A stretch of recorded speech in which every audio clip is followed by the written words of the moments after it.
দর্শক, শুভ নববর্ষ। সবাইকে জানাই বাংলা নতুন বছরের শুভেচ্ছা। শুভ নববর্ষ। শুভ নববর্ষ 1429। অসাম্প্রদায়িক চেতনার নতুন বাংলা বছর বরণ করতে যাচ্ছে দেশবাসী। কিছুক্ষণের মধ্যেই রমনা বটমূলে ছায়ানটের আয়োজনে রাগ সঙ্গীতের সুরে সূচনা হবে বাঙালির প্রাণের বর্ষবরণ উৎসবের। এদিকে করোনার কারণে 2 বছর পর হওয়া সারা দেশে বর্ষবরণের আয়োজনে জঙ্গি হামলার আশঙ্কা নেই বলে দাবি করেছে র্যাব মহাপরিচালক। রমনা বটমূল থেকে আরো জানাচ্ছেন পার্থ সঞ্জয়।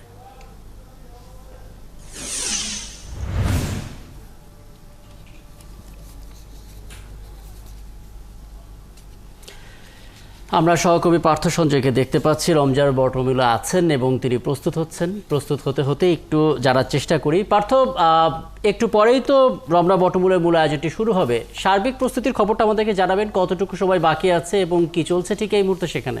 পার্থ।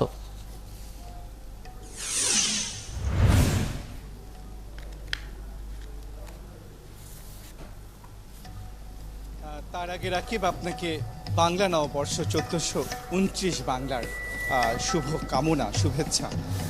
রাকিব এবং তিথি, আপনাদের দুজনকেই মহানিশার শেষে আসলে অরুণ আবার উষা, অরুণ হাসবে এই প্রত্যয়ে আসলে আমরা হাজির হয়েছি এই রমনার ছায়াতলে।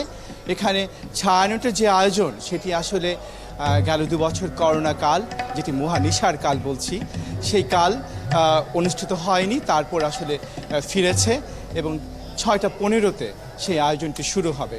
2 ঘন্টা 15 মিনিটের অনুষ্ঠান এবং রাগ সঙ্গীতের পর অনেকগুলো একক, সম্মেলক এবং কথা মিলিয়ে সুর বাণীতে আসলে এই আয়োজনটি অনুষ্ঠিত হবে।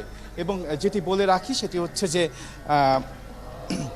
এই উৎসবটি গেল 2 বছর অনুষ্ঠিত হয়নি এবং এইবার সেটি অনুষ্ঠিত হচ্ছে এবং এবং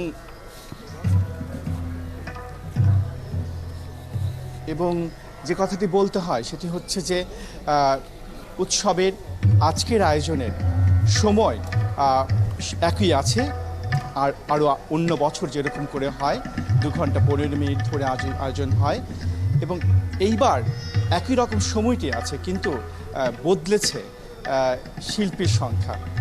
এর আগে 180 থেকে 130 শিল্পী অংশ নিত, এবার সেই সংখ্যা কমিয়ে আনা হয়েছে 90-তে এবং সেই বিষয়টি তো আছেই।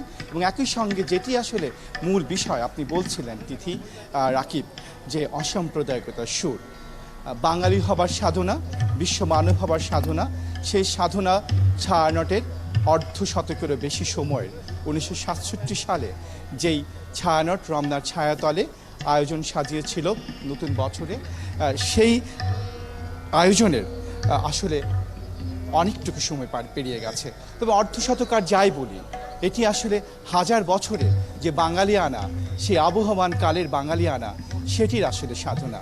এবং একই সঙ্গে মঙ্গল শোভাযাত্রা, যেটি 1989 সালে শুরু হয়েছে বলা হয়, প্রশ্ন তোলা হয় 1989 সালের মঙ্গল শোভাযাত্রা কেমন করে বাঙালি আনা হয়।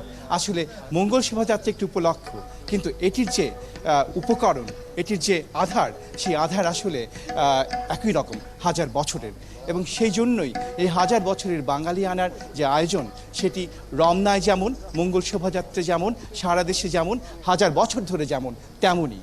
এবং সেজন্য এটি অসাম্প্রদায়িক, ধর্ম বর্ণ নির্বিশেষে সেই আয়োজনটি আসলে সবার কাছে প্রণিধানযোগ্য।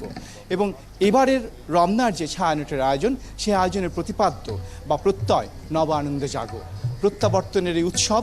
একই সঙ্গে বলা হচ্ছে যে কথাটি বারবার বলছি, বাঙালিয়ানার সাধনা, বিশ্ব মানব হবার সাধনা, তার চেয়েও বড় বেশি অসাম্প্রদায়িকতার সুর হয়ে বাজবে এই সময়ে 1429 বাংলায় প্রত্যাবর্তনের আয়োজনে।